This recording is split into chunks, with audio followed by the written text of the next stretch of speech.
Good morning, everyone. Hello, and how are you doing today? I hope you're having a good day so far. I hope you had a fantastic weekend, or at least good enough that you got through it. You're here today, so that means you made it through the weekend. Congratulations. For those of you that had a great weekend, I'm happy for you. I hope that, I hope everything's gone well. And thank you for starting off your Monday morning with me right here at Brunch with Boter. We've got a somewhat standard day ahead of us where we are going to be playing Assassin's Creed 4 Black Flag. But while doing so, we will be also talking about the Wayfarers Trilogy by Becky Chambers. So when we're on longer seaborne voyages, I will talk about the series in general as well as each of the three books in turn. They are A Long Way to a Small Angry Planet, A Closed and Common Orbit, and Record of a Spaceborne Few. And yes, I glanced at the title of the first one as I said that, but like long titles, I'm happy that I can, get them down, get them out. But first we're going to start with Assassin's Creed. Back to the start of the island, let's get on a boat and start talking about books. Boats and books. Yes, books! Books selling via boat. This is not to be confused with boat selling via books. Hi, do you have any books on boats? No, all of our books are on land. Got 6 kilometers to go.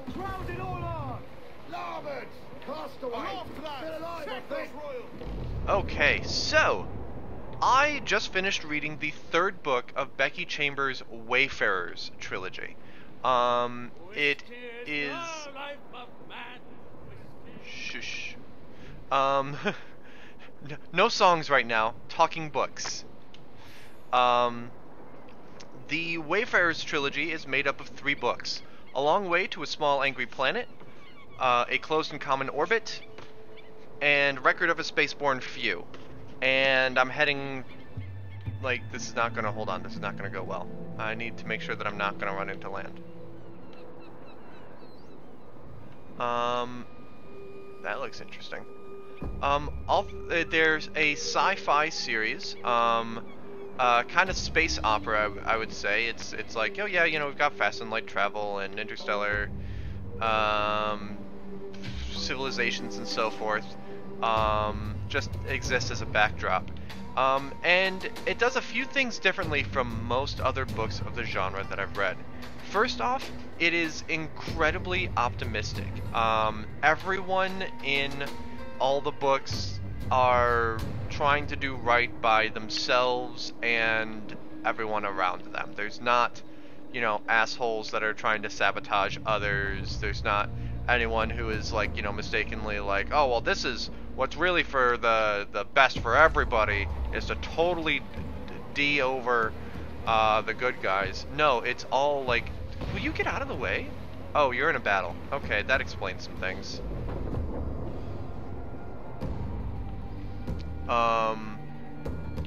One of my coworkers read the first book and recommended it as a good COVID read. Yeah, they're very comfort read kind of things.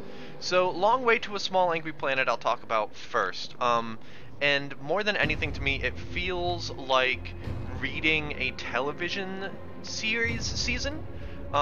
There is an objective that is set up, the first couple chapters introduce our main character, I'll say. There are multiple main characters, but there is kind of our point of view character that is introduced to a ship's crew. And you learn everybody with the crew over the course of the book, but hey, here's one character that is brought in as a new person on the crew. Excuse me. So the first couple chapters are like a 2-part pilot episode that introduces you to her, and through her eyes, the rest of the crew. And then in the 3rd or 4th chapter, you get the mission that is going to kind of drive the book. This sense of alright, here's what we're going to be doing. Here is the main goal for the season. But then individual chapters, while they all will kind of show progress towards the destination, because more or less they have to go from one part of the galaxy to another in order to set up a superhighway, more or less. make it safe for others to go there.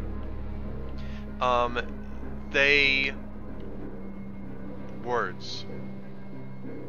There other things happen. So like during the course of a TV season, like in a movie, it's just they go there and they hit some stumbling blocks along the way that are directly related to their mission. Oh, we got a series of shoals here. Maybe I should have gone around east. It's fine. We can go around west. Careful. They'll in a movie that might hit a couple of obstacles that directly pertain to the mission, but then it's mostly on that. This is like a TV series, and I say that because along the way stuff will happen that is just like character chapters or character episodes for the crew. This happens that is not directly related to the mission, but is something that affects the crew, and everyone learns to kind of trust each other. These things where there have been interpersonal friction, ends up working with each other on that. It's like, oh hey, these two characters really don't like each other.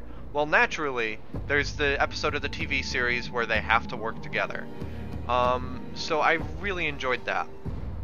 And then, of course, the last 4 or 5 chapters are the conclusion of the of their mission, of their seagoing? No, of their space-going mission. Hold on. Sorry, obviously I'm mixing up a few things. I could have ducked in there. That's fine. We'll swing wide around the shoal. So that's the first book.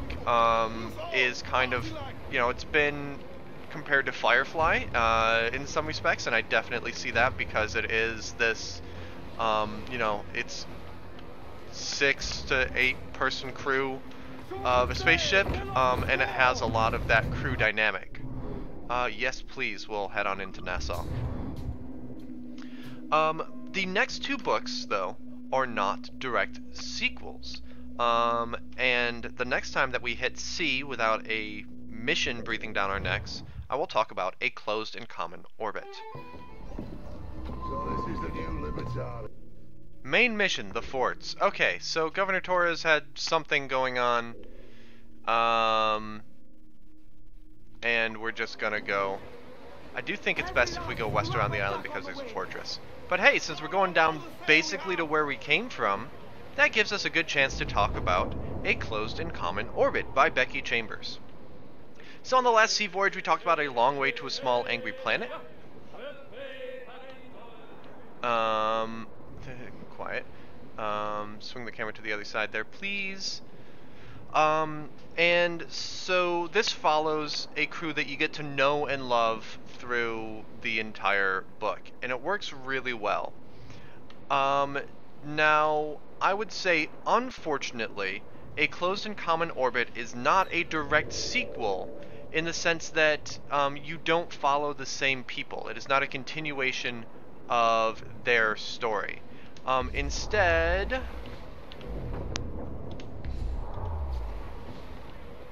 Hold on. Why this became a restricted zone, I have no idea. Instead, it takes someone who is a secondary character in the first book, as well as an additional character that, showed up during one episode, someone who was just in one chapter, and it makes them the main characters. It does take place after the first book.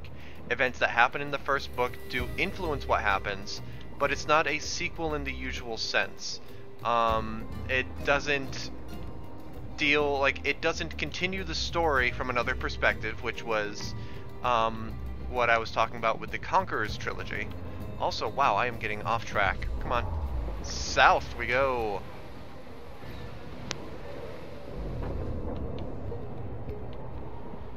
It doesn't continue telling the same story from a different perspective. It tells a new story from mostly new perspectives.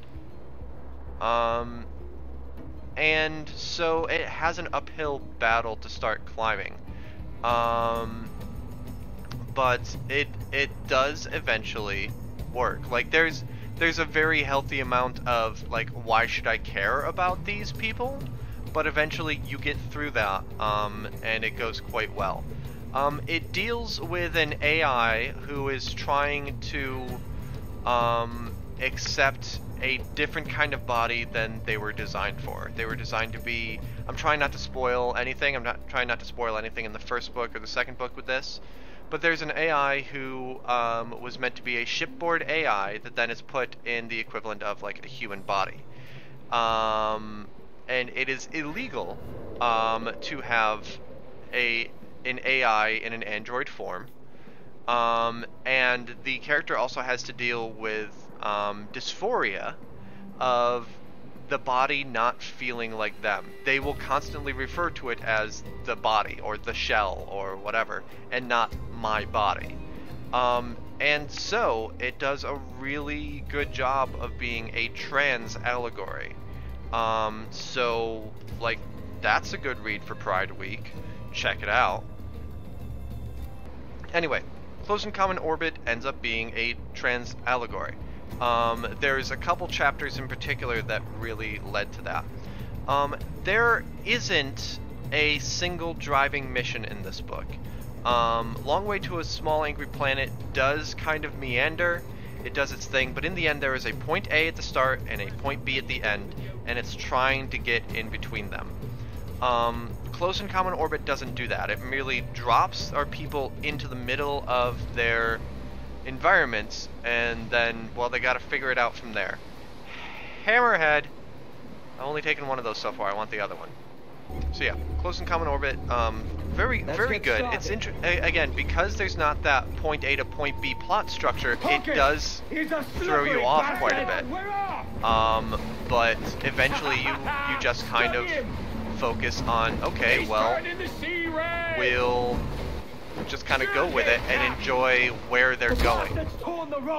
You don't know where they're going, and they don't necessarily have a perspective on, hey, this is what we mean to do. Look out! Starboard bow! And so, like, there's also, does a split storyline thing, where there is the bit that takes place immediately after Long Way to a Small Angry Planet, but in addition to that, it also tells the backstory of one of the characters. And in a way that expands the universe a bit more. And yeah, like, I just really, it works really well. I enjoyed a Close and Common Orbit. Don't ask me to rank the books. I would probably say books 2 and 3 I consider about equal. I prefer the structure of book 1 a little more. But yeah, in the end you get that happy resolution. You know, spoiler alert, this is super optimistic. I've already said it's super optimistic writing. Yes, it's a happy resolution, everyone's fine. And Record of a Spaceborne Few, the third book, which I just finished, is even less related to the first book, and I will go over that the next time that we have open water ahead of us. Okay, let's hop on board and see how far we need to go for the next mission. We might get the chance to talk about Record of a Spaceborne Few. Captain's at the helm. Let's see here. Mission is indeed a distance away in Kingston. And so, yes, let's talk about the third book of the Wayfarers Trilogy. So, Long Way to a Small Angry Planet was a spaceship crew. A Close and Common Orbit is an AI and a human trying to kind of make their way in a single port. And Record of a Spaceborne Few follows people on the Exodus fleet. In human history, a bunch of people left Earth for on generation ships before they had met up with aliens or anything like that. Just generation ships looking for another planet. And they have a lot of traditions and a way of life that has been disrupted by contact with aliens. And this is very tangentially related to Long Way to a Small Angry Planet. It mentions what happens there like once, and one of the characters is the sister of the captain from the first book. Other than that, just no relation. There's roughly half a dozen perspectives in the book, told from all different points of view. Starting when a tragedy befalls the fleet, and then someone coming in from outside the fleet, someone who is young and doesn't appreciate the accident way of life, to an archivist that embodies that way of life, a caretaker. There's a bunch of characters. And again, you start off with that, well, why should I care about these characters? Not aggressively so. I've run into that before, where like, I really don't care about this person, please bring me back to this other thing. I didn't run into this here, but it does, again, take a while to warm up to them, especially coming off the back of others that you've really enjoyed. And it kind of does what A Close and Common Orbit does, in that it starts off of, you know, here was a tragedy that happened, and then 5 years have passed, and everyone's going about their lives, and it just kind of happens. Things are happening. There's not a plot. There's not a single driver of what happens. There is just characters existing. About midway through, another tragedy happens. That is a big fort. That's a tier 2 fort. We can take that. Let me pause, though, and finish talking about the book. It is a disappearing way of life. It is a way of life that is somewhat threatened on the Exodus fleet. And so, you know, some people get really defensive about it. Others are just, you know, like, there's this kid that just wants nothing more than to just be gone. And then, again, another tragedy happens, and it starts to tie these characters together. Where before they may have, like, seen each other in passing, it becomes more of a thing. And, again, it is... bad stuff happens, but it is very much man versus world, if anything. People always work together. People are always doing their best for their society, and nobody is directly sabotaging one another. Even the one person or the one crew that could be considered bad guys, the bad things they do are not intentional.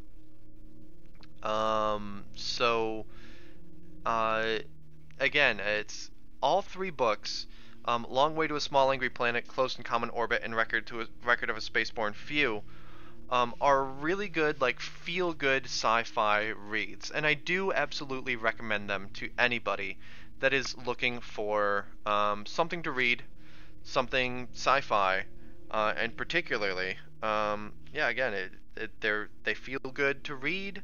The first one I especially recommend because it feels like reading a TV series because of how it's structured.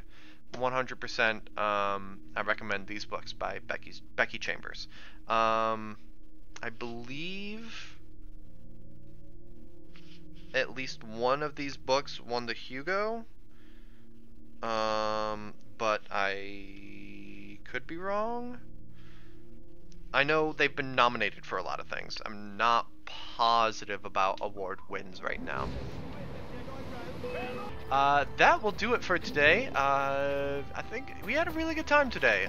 We did some decent pirating. We got a couple of fortresses on our side, and we talked about the Wayfarers Trilogy by Becky Chambers, all of which I do recommend. Long Way to a Small Angry Planet, Close and Common Orbit, Don't Tell Me, Record of a Spaceborne Few. So, definitely recommend those. Get them from your local independent bookshop, or go to indiebound.com to direct you to a way to do so online.